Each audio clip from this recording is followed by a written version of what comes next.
What is up, y'all? Welcome back. Happy Monday. Hope y'all had a great spring break, a good week off to refresh, recharge. Hope you guys got outside in some of that really nice weather we had last week. I know I did. I went and did a lot of landscaping work for my dad and his neighbor. Took advantage of the sunlight. So I hope you guys did as well. So coming back, we have a couple things to think about. We have online class as of now for 2 more weeks, which means we have to push ourselves. We have to do the best work we can do day in and day out to make sure we're keeping up. If you noticed, I've changed a couple of things around. We'll talk about that in the 11:30 Zoom meeting. Um, sorry. So that we can move forward and go from there. If you can see, I set up a little home studio in my apartment. Makes this a little bit more fun for me, and I figured you guys might like to look at this instead of my ugly apartment all the time. Yeah, I hope you guys are all healthy and safe and doing well. We're going to get back into Restart today. We have today until Thursday, and then we're done with this book, and we're going to move on to another book, okay? So be ready for that. Friday, we're going to have a writing assignment that kind of recaps the whole book and makes it up for us. So that'll be good. Yeah. Where we left off last time, Chase and Shosh had just finished their interview process with Mr. Solway. They found the metal box, and it was really hidden in the back of the closet, and they're just assuming now that, or Chase is starting to think in his head, I feel like something's sketchy with this, like somebody might have stolen it or something. He's not quite sure, but he's like, maybe it could be Aaron and Bear. They're the ones that took $20 from some old lady that didn't know any better, and now, I mean, maybe they took Mr. Solway's medal, okay? We have Brendan's crush on Kimmy is still a thing. We have Shosh's brother just came home, and he still hates Chase, but they're in video clip together now, so there could be some drama with that. So just be ready. The end of this book is really, really good. I know you guys are going to enjoy it. So let's go ahead and get into the drama. All right, chapter 18. Remember, every chapter is from a different character's perspective. This one is from Chase Ambrosy's perspective, okay? So we're back with Chase, main character, the one that fell off the roof, lost his memory, all that, okay? All right. It is the finding of this court that 3 juveniles, Chase Matthew Ambrosy, Aaron Joshua Hakimian, and Stephen Bursaford Bradsky, acted recklessly and with malice, not merely destroying property, but creating chaotic circumstances that could have endangered the public safety. Further, this is not an isolated incident. It is part of a pattern of intimidation and misbehavior towards others. Therefore, it is this court's decision that the aforementioned juveniles perform community service until such time as their caseworker concludes that this destructive behavior has been corrected. Hi, Chase. When the hand grasps my shoulder, I practically jump out of my skin, scaring poor Brendan halfway back to the breakfast line in the cafeteria. My head has been spinning all morning. Dad asked for my birth certificate so he could set up the appointment with Dr. Nguyen. I finally found it in Mom's desk, but that's not all I found. I also stumbled on a copy of the court paper sentencing Aaron, Bear, and me to community service. What's wrong? Brendan asked in concern. You look like you've just seen the zombie apocalypse and it's coming this way. How can I explain it? It may not be the zombie apocalypse, but it's just as creepy.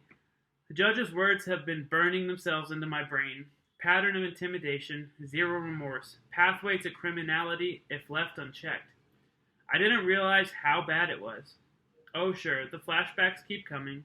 I remember the wide berth kids gave me when I got back to school after that accident and continue to give me to this day. The general sentiment that Hawassi Middle School and maybe the whole world would be a better place without me. I'm a pretty heavy presence here, and since I've done nothing in my new life to earn the reputation, it's safe to say that it comes from the secret history amnesia erased from the 13 years before I fell off the roof. Up until a couple weeks ago, my 4.5-year-old sister treated me like a Sasquatch and wandered into her life, an unpredictable and dangerous beast, and her mother, an adult, wasn't much more comfortable around me. Aaron and Bear aren't exactly chair boys, so it's safe to assume I wasn't either. But in spite of the rough way they treat other people, they have my back. That's loyalty. a good quality, isn't it? I close my eyes and see the empty velvet case from Mr. Solway's closet. Brendan, how bad was I? I blurt. An English muffin rolls off his tray and hits the floor. What are you talking about? He stammers. Leaf man, never could have happened if it wasn't for you. I mean before, I press. The old Chase. Who cares, he insists. You were really different then. I know I was different. Different how? Did I ever do anything to you? After a long silence, Brendan runs a finger across the right eyebrow. When I look close, I realize there's a scar there, partly hidden, about half an inch long. My heart leaps into my throat. I did that? I was leaning over the water fountain. You came by and shoved the back of my head. 3 stitches. Brendan, my voice is husky, I'm so sorry. You know the worst part, he goes on? You just kept walking. You never even bothered to turn around. No follow-up. That's how nothing it was. That's how nothing I was. I can't speak. I think of Aaron and Bear, our loyalty. It was kind of half. It kind of doesn't mean as much as I thought it did. Anyway, Brendan tells me, like I said, you're different now. I'll catch you later in video club. I watch him walk away. I don't know why I'm so broken up about. I haven't learned anything new today. Not really. The stuff in the court document, old news. I smell it in every corner of this school. And even if I needed confirmation, it's right there in Joel Weber's eyes. Fear. Real fear. It hits me that no matter how different I am, no matter how much this video club accepts me, or even Shoshana does, I'll never be able to erase the Chance Ambrosi who could strike terror into an innocent kid's heart. Aaron, Bear, and I must have been no strangers to that look when we were turning Joel's life upside down. I guess having the power to torture another person made us feel like big men, especially when we picked on somebody smaller and weaker, who was into music instead of sports. And now, believe it or not, right now, I'm more scared of Joel than he ever was of me, because if I see the fear in his face again, I don't know if I can handle it. In spite of all that, Shoshana and I are getting along better every day. She doesn't hold it against me that her brother thinks I'm the devil. Maybe the turning point was when we were in heaven on ice together and she didn't feel the need to dump a giant sundae on my head. The important thing is, we're good. She's promoted me to full co-creator of our video project on Mr. Solway, which is well into the editing stage. It's coming out fantastic. Editing has been tough since we have so much great footage. It's practically painful to decide what to cut. We even argue about it. Sometimes change each other's minds. It's a real partnership. Although we're done shooting, we still visit Mr. Solway a lot. On the way, Shoshana stops at her house to back up our project on her computer. She's really paranoid that the school network will crash and we'll lose our edited footage, so she's constantly saving everything on a memory stick. It goes without saying that I'm not allowed into the Weber home. We don't actually talk about it. It's just understood that I wait outside while she runs in to do the data transfer.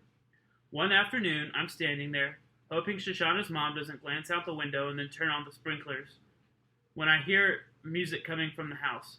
It's piano, and I realize that it must be Joel, Hawasi's musical prodigy. Obviously, it isn't the first time I've ever heard him play. Aaron Bear and I were in the auditorium to watch the firecrackers go off, so we must have experienced at least a little of his music. But it's my first time in this new life. He's amazing. And not just because he plays fast without mistakes, the notes flow like a river, speeding up, slowing down, changing in tone and texture. It's almost as if the piano is singing. I wish I knew more about music so I could really appreciate it. I'm crossing the lawn almost without realizing I'm putting one foot in front of the other. I'm following the sound which seems to be coming from a side window. Before I know it, I'm at the bushes peering inside. There's Joel, seated at a baby grand, lost in his performance. I'm almost overcome with shame. We took this kid's talent and made him a target because of it. When the attack comes, I'm totally caught off guard.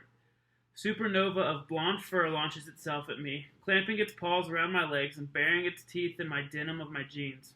With a cry of shock, I stagger back, toppling into a large burberry bush. As I go down, my face and arms are ripped to shreds by the stiff wooden branches of tiny thorns. The dog is smart enough to jump off before I hit the bush. It stands at the edge of the flower bed, yapping at me. The music stops and Joel appears at the window. When he spots me laying in the edge, his eyes widen in shock. "It's not what you think," I blurt, even though the window is closed and he probably can't hear me. To Joel, this must look like his former tormentor is at it again, stalking him in his own home. How could I be so stupid? I try to get up off the hedge, but every time I move, I get scratched and tangled even more. Plus, this agitates the dog that is starting to howl. A moment later, Miss Weber marches across the lawn, tossing over her shoulder. You must be mistaken, Joel. There's no way Chase Ambrosi. She spies me, then falls silent. Joel is next. See? I told you it's him. Oh no, did this freeze? Is it still recording? Sorry guys, my computer screen went to sleep. I try to explain. I'm just waiting for Shoshana. We're going to visit Mr. Solway. And that's a reason to skulk into our bushes, Miss Weber demands icily. Technically, I'm doing more bleeding than skulking, but I just say, I heard the music. And then the dog. Mom? Shoshana's voice. What's going on? Shoshana backs up my story, which, according to Miss Weber, is the only reason they're not calling the cops. The two of them drag me out of the hedge, which is even more painful than going in. Good dog, Mitzi, is Joel's comment. I turn to Miss Weber. I'm sorry for the disturbance. I came closer to hear the music, and then the dog attacked and I fell in the bushes. I add to Joel, You're really good. He doesn't answer. His mother looks me over critically. You're bleeding. And then, I guess we can't let you walk around like that. She drags me into the kitchen and washes all the cuts and scratches with antiseptic. The good news is Mitzi's bite didn't break the skin. The bad news is every thorn and branch did. It's the worst agony I can remember since I fell off the roof. And I can't shake the feeling that Miss Weber is loving supplying it. It's the first time I've ever seen Joel smile. Even Shoshana is grinning a little, although she tries to disguise it as sympathy. I don't know what's worse, the pain or the reason they're enjoying watching me suffer. The next time I'm outside the Weber house waiting for Shoshana to back up our work, I keep my distance. Joel's playing piano again. I hear it, and I can actually see him at the keys through the side window. He glances up, spots me, and gets to his feet. I'm thinking, oh man, I'm in trouble now. He's going to sick the dog on me again. Or worse, his mom. Then he does the last thing I ever expected. He reaches over, opens the window, and goes back to his practicing. If I didn't know better, I'd swear he wants me to listen. At school, lunch is turning into the most stressful part of my day. I've been alternating my cafeteria time, one day at the football table with Aaron Bear and the Hurricanes, and the next across the lunchroom with the video club. I take a lot of flack from the team, who can't understand me hanging out with Dork Nation. I realize the players joke around a lot, but it's starting to sound less and less like joking. Even when I'm with the video club, it's awkward because Joel's there. We're not friends, but we both run with the same crowd. Usually I sit at one end of the table and Joel sits on the opposite side. One day, though, he comes late, and the only seat left is right next to me. At first, I think he's going to bolt for the far end of the cafeteria to make a statement that he'd rather eat in another zip code than sit beside me.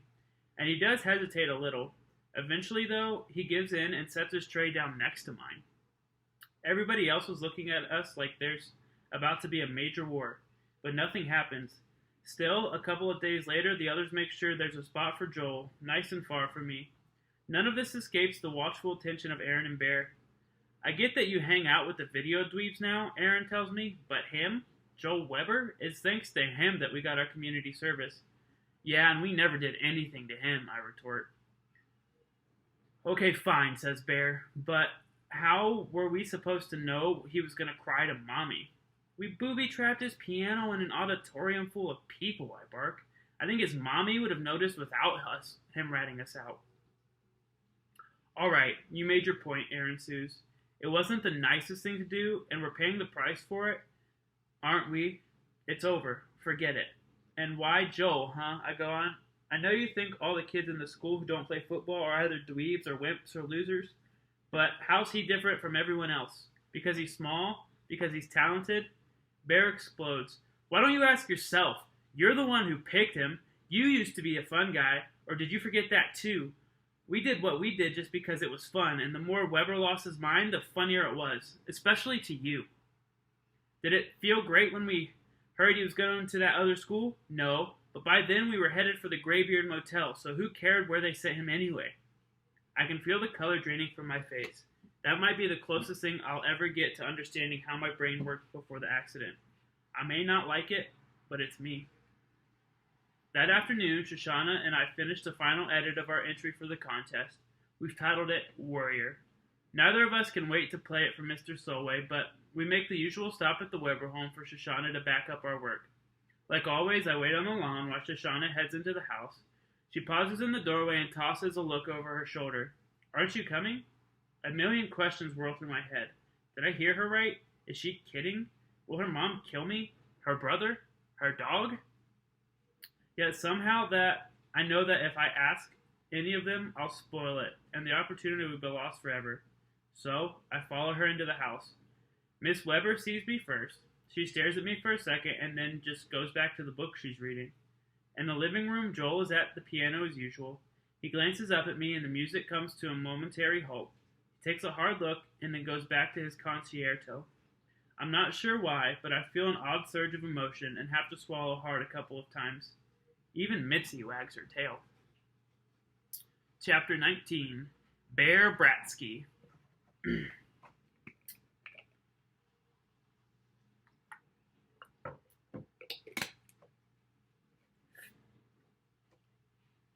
Alright, Bear Bratsky. When the announcement comes that there's an assembly, we're all psyched. Who wouldn't be? It's like a get-out-of-jail-free card for a whole morning of classes. What's the assembly about? Who knows? Who cares? In the auditorium, the big screen is set up. That means they'll be turning the lights out. The perfect chance to catch a nap for a guy who plays video games until 3 last night. Aaron is way ahead of me. He drapes himself into his seat, his legs dangling over the back of a chair in front of him, his arms spread out wide. I fight my way in beside him, and we wrestle for position. Hey, exclaims the loser in the row ahead of us, the one with Aaron's size 14 construction boot hanging over her shoulder. But when he sees who he's talking to, he gets real quiet, real fast. He and his friends wander off looking for someplace else to sit. I flake out next to Aaron. Wake me up when it's over, he mumbles, already half asleep. You're the one who's going to be waking me up, I retort. And we exchange a few rabbit punches before settling in for the big snooze fest. Then comes the surprise. The whole purpose of the assembly is so we congratulate Chase, Ambrosi, and Shoshana Weber for the amazing video they made for some stupid contest or other. That's all I need, to watch the principal and the teachers lining up to worship the kid who used to be just a guy like me until he fell off his head and suddenly became smart. It gets worse. We're not just going to worship the video, we're going to watch it. All 40 minutes. Well, forget sleeping now, I'm too ticked off. Even Aaron is sitting bolt upright, staring in outrage at Ambrosi and the Weber chick on stage. The video starts. That's when my head really explodes. The thing is called Warrior, and it's about that geezer Solway, the meanest old Dumbledore in the entire Greybeard Motel. No wonder If he's got amnesia, I put in darkly, sounds a little convenient to me. Well, he's got amnesia enough to forget that he's our boy, Aaron says bitterly. I nod. He used to play football. Now he doesn't. He says he's coming back, but I think he's just stringing us along. He's partnered up with Weber, and he's getting buddy-buddy with Joe Weber. He's making it impossible to get along with him. He acts like he's changed, but he's really just cutting us out.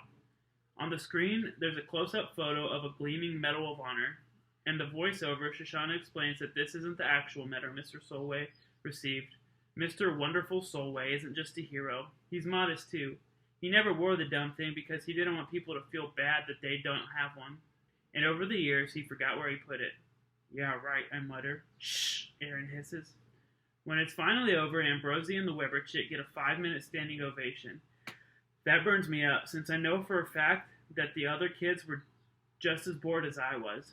They bring the whole video club up there because they helped Miss DeLeo read out a letter from the head of the Greybeard Motel, thanking the filmmakers for their awesomeness and the school for having such awesome students. Puke. Aaron and I are sentenced to go to that place 3 days a week until we're practically old enough to check in there. And what do we get for it? Yelled at. That's what. By nurses and Dumbledores both. And Chase, who's worse than us, gets a love letter from the director. I've never been so happy to get back to a classroom. We can't just do nothing about this, I plead to Aaron as he takes the desk next to me. He's walking all over us, and we're letting him. For the first time, he doesn't look at me like I'm crazy. I've got an idea how we can jog his memory. You know, remind him who his real friends are. All right, chapter 20. We have Brendan Espinoza. Leaf Man wasn't the hit I was hoping for. Even though it got a lot of YouTube views, for something to go viral, it has to reach a kind of critical mass where suddenly everybody is talking about it. Poor Leaf Man just didn't have enough legs for that. The bummer is, as great as it was, Leaf Man set me back big time with Kimberly. She's still nice to me, but it might be that she feels sorry for me because she thinks I'm crazy. I'm coming to the conclusion that our senses of humor aren't very compatible. That doesn't mean we aren't compatible, just that we probably won't like the same books, TV shows, movies, that kind of stuff. Besides, she's still totally moon-faced over Chase, so compatibility isn't really an issue right now. The fact that she barely even notices me, that's an issue.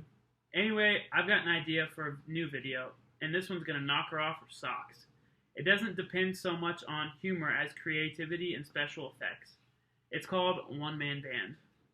Picture this, the Hawassi Music Room, the camera films me pretending to play every instrument in the orchestra in front of a green screen.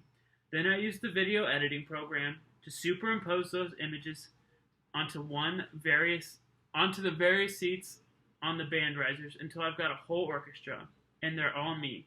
Presto. One man band. Joel helps me reserve the room for Thursday after school.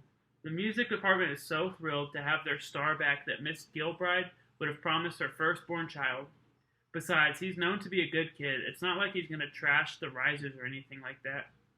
Unfortunately, Chase isn't available to work the camera. He has to take a social studies test he missed due to a follow-up appointment with falling off the roof doctor. This might be a blessing in disguise because A, Joel volunteers to fill in, and he's a pretty good cameraman, and B, Miss Gilbride wouldn't let Chase anywhere near her instruments, amnesia or no. She's still mourning the piano like it was donated to the school by Beethoven himself. Also, C, Kimberly is always a little distracted when Chase is around. Maybe that's why she didn't get the humor in Leaf Man. Now, with Chase away writing that test, she'll be able to concentrate on me. I want to rent a tuxedo since those orchestra guys really put on the Ritz. My mom won't spring for it though, so I do the best I can. I take a light gray suit I wore to this kid's bar mitzvah and paint it with shoe polish. My white shirt has a bit of a stripe on it, but I'm pretty sure it won't show up on camera. There will be a lot of me, but luckily we'll all be pretty small. I borrow a tie from my dad to make the whole ensemble more tux-like. When I come out of the bathroom all dressed up on Thursday, Kimberly wrinkles her nose. A very cute look for her, by the way. Dude, you stink. What did you do? Take a bath in magic marker? It's shoe polish, I explain. It's not me. It's my clothes. And I had to improvise the formal wear. Why can't you just wear normal clothes? Because an orchestra dress is fancy, but you're not in an orchestra. Well, if she doesn't pay any attention to me, it shouldn't come as a surprise that she doesn't read my text either. On the way to the music room, I get her up to speed on One Man Band. Her comment is, "You're dripping black gunk on the floor." Really? Uh-oh. There's a trail of shoe polish splatters all the way down the hallway. Too late to worry about that now. Once the video is in the can, I'll do the best I can to clean up after myself, I think. Rubbing alcohol works on all that stuff. Or maybe nail polish remover. Joel is waiting for us inside the music room. He's already put the video club's green screen and set up all the instruments where we're going to need. The flip cam is mounted atop a tripod, another reason why we don't need Chase's steady hand. Joel got some extra lights plugged in with the spaghetti of power cords. We're ready to roll. For music, I've chosen a full orchestra version of For He's a Jolly Good Fellow, performed furiously in triple time. I think I'll add that in during the editing stage, but I play it on my phone during filming so I'll have the timing right when I'm doing my thing with the instruments. It's not such a big deal with the small stuff, trumpet, clarinet, sax, flute, piccolo. For the violin and the string instrument, it's important that my bow should be moving to the right tempo. That goes double for the trombone and kettle drums, and especially the cymbals. If I go crash, then there better be a real crash.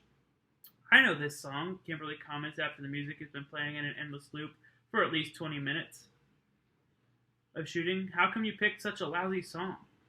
We're in the home stretch. Bassoon, French horn, and tuba. The tuba is last.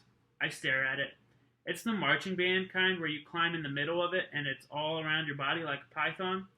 Wait a minute, I protest. Where's the regular one? Dented, Joel's reply. Somebody dropped it down the stairs and it's out getting fixed. So it's this one or nothing. Well, you can't have an orchestra without a tuba. I squirm in a struggle to my feet. I swear the thing weighs more than I do. I'm no Hercules, but the kid who plays this in marching band is 4'8" 6th grade girl. How does she lift it? Much less have the breath left over to blow into it. Kimberly is regarding me a little dubiously, so I give her my most confident look and announce, piece of cake. It comes out like I'm straining to pass a kidney stone. Not the effect I was reaching for. I put my lips to the mouthpiece and nod to Joel to start filming the final shot. The camera comes on. The double doors are kicked open, and before I can react, a tidal wave of white foam fills my vision. It hits me full in the face. It wouldn't normally be enough to knock me over, but with the heavy tuba bell suspended above my head, I overbalance and go down like a stone. There's a loud clang as the brass instrument strikes the metal edge of the riser. I hear a gasp of horror from Joel, and I soon understand why. When I roll out of the stream of foam, still wrapped in the tuba, I see Aaron Hakamian and Bear Bratsky, each armed with one of the school's big silver fire extinguishers, spraying down the room and everything and everybody in it. Go away, Joel pleads in a quavering voice. Aaron laughs and makes a nasty laugh. Well, if it isn't the loser, I don't think we could have ever welcomed you back to the school. How rude of us. Welcome home, loser, bellows Bear and blasts a jet of foam covering Joel from head to toe. I turn to Kimberly, who's standing there, and of all things, giggling. At long last, the girl has found something funny in one of my videos. She thinks it's part of the plan and doesn't even notice we're under attack. Go get help, I bark at her. Yeah, get help, snorts Bear. Why don't you call your friend Chase? That makes sense to me. He's the only one with half a chance of taking these two. Get Chase, I yell at Kimberly. Aaron laughs cruelly. And you're supposed to be smart. Who do you figure sent us here, genius? You think Chase doesn't remember the loser who got him put on community service, Bear adds. Go, I shout. He's in Mr. Solomon's room. A blast of foam silences me and I go down again, still encircled by the tuba. Now my arms are pinned at my sides and I can barely move. Not that I'd be much help for standing up to one of those two Neanderthals. And if I'm upset, I can only imagine what must be going on in Joel's mind. After everything he's been through, he comes home only to find that it's starting all over again. Kimberly bolts past the two attackers and out the door. They make no move to stop her. Their focus is on me and mostly Joel. Hey, check out all these instruments, Bear sniggers, as if the band room is the last place anyone might expect to find such things. You think if we practice real hard, I can become good enough musician like the great Joel Weber? He delivers a solid boot to the French horn, which skitters across the floor, kicking up a spray from the melting foam that covers half the room. Please don't touch the instruments, Joel whimpers. I promised Miss Gilbride I'd be responsible for everything. Well, that does it. Once those two idiots see how to get a rise out of Joel, they're off to the races, throwing flutes like mini javelins and frisbeeing cymbals all around the room. They roll trumpets and trombones into the slop and send violins floating on top of it. A kettle drum is upended. Music stands are hurled in all directions. Sheet music is scattered like autumn leaves. Still stuck in the tuba, I try scramble forward at Aaron and Bear. I slip on wet paper and hit the floor with another clang. Joel has Aaron under the shoulder and is trying to pull him away from the instruments, but Aaron laughs and shakes him off. Suddenly, Chase barrels into the room, Kimberly hot on his heels. What's going on? He bellows. Dude, what took you so long? Aaron crows in an unholy glee. We had to send the chick to go get you. This is your best idea yet, adds Bear. He hefts his fire extinguisher and hands it to Chase. It's all yours, maestro. Chase looks totally blown away. I can't read his expression, shocked or something else. It's your plan, Aaron reminds him. Bring it home. Chase is a statue, eyes wide. Bear gets impatient. Okay, I'll do it for you. He tries to take back the extinguisher, but Chase tightens the grip and holds on. There's a vicious tug of war from the extinguisher with a mighty yank. Chase wrenches it out of Bear's grasp. It swings free, just as Joel rises from the floor where Aaron and Bear tossed him. With a thud, the heavy metal strikes Joel on the side of the face and he drops down into the foam. Agitated voices sound out in the hallway. 6 teachers burst into the room. Miss Gilbride in the lead. "What's going on here?" she yells, taking in the wreckage of all around her. "Where's Joel Weber?" With a groan, Joel sits up. The foam on his face can't disguise the fact that his left eye is already turning black and blue. That's when it hits me how this must seem to the teachers. The music room is a disaster area. Instruments, music stands, books, papers, and strewn everywhere. The whole place buried in foam. The school's three most notorious bullies are right there, and one of them, Chase, still wields the fire extinguisher. And their number one target, Joel, is down on the floor with a rapidly swelling face, obviously the victim of an assault. "It isn't what it looked like," I gasp, and then bite my tongue. What if it's exactly what it looks like? The idea to send for Chase came from Aaron and Bear. Was that the plan all along? And was Chase the ringleader just like those guys said? The teachers don't pay attention to me. Their job is diffusing the crisis. Miss Gilbride rushes to Joel to see the nurse, and the other staff members march Aaron, Bear, and Chase off to the principal's office. Kimberly follows. Even now, her only concern is Chase. As quickly as that, I'm all alone, still trapped in the marching band's tuba, with a heavy sigh. I struggle up and try to shake myself out of the brass tentacles of this thing. It moves maybe an inch. I'm going to be here all night. As I continue to wriggle and squirm, dropping a gray, frothy shoe polish into my foam, I reflect that the worst part of this isn't being stuck in the tuba. It isn't that one-man band is never going to happen. It's a sad fact that Kimberly could leave me in such a terrible state just because Chase is in trouble. And as soon as I think that, I realize that the real worm around here has to be me. Wormier even than Aaron and Bear. I care more about my love life than the fact that my friend Chase might not be my friend after all. It isn't true, I scold myself. Chase used to be like that, but not anymore. Then there's the evidence of my own eyes and ears. The trashed band room, another attack on poor Joel, Chase right alongside his old wrecking crew, delivering the final blow. I sit down on the edge of the riser and hang my head too depressed to wriggle anymore. The sound of wet sneakers squishing in the slop jolts me out of melancholy. I look up to see Kimberly standing over me. She says, "I thought you might need some help getting out of that thing." My heart soars. Hope. Alright, and that's where we're going to end for today. Make sure you answer the definitions, input, output, and you get all the questions on the second page done. I hope you guys enjoyed today, and I will see